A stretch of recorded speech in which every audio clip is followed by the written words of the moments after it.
Yo, what's up guys? For today's video, ayan, may pupuntahan tayong napakagandang pasyalan malapit sa amin. So, hindi nga pala ako nakapag-walking kaninang umaga kasi uminom kami ng tito ko kagabi. Ayun, hindi ako nagising kaya ngayong hapon na lang ako maglalakad-lakad. So time check, 6:18 na ng hapon. Pero tignan nyo, ayun yung araw, napakataas pa guys. Maliwanag pa dito. So mamaya na lang guys. So yun guys, dumaan na naman ako dito sa tulay na mataas na to. Sobrang taas nito para akong mamumulikat. Tapos pag titingin ka sa baba, nakakalula. Ayun yung pupuntahan natin guys.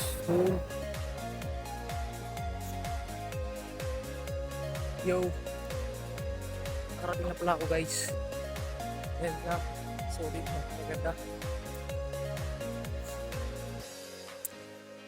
At ito nga pala yung tinatawag nilang Corniche Garden guys. Madami nga pala nagja-jogging dito kahit hapon. Napakaganda kasi talaga ng view. Tapos madami din palang namamasyal, tsaka nagpipiknik.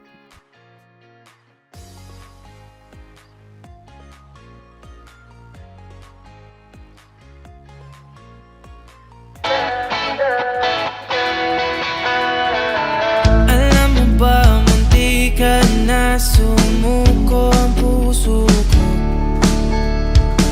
sa paulit-ulit na pagkakataon na nasaktan na bigo.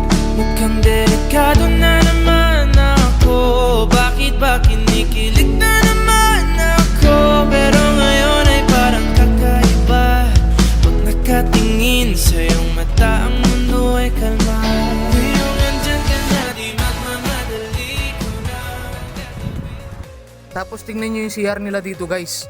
Parang bahay, napakalaki.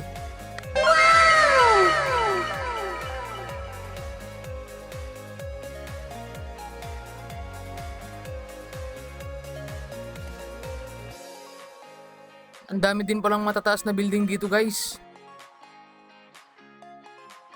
Tapos dito guys oh, ang daming upuan. Dito kayong umupo dyan habang naghahanap kayo ng buhaya dyan oh.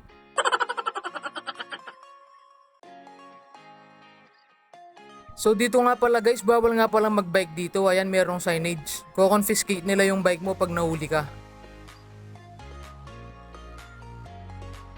Tapos guys, meron din palang palaruan dito ng mga bata. Ayan o.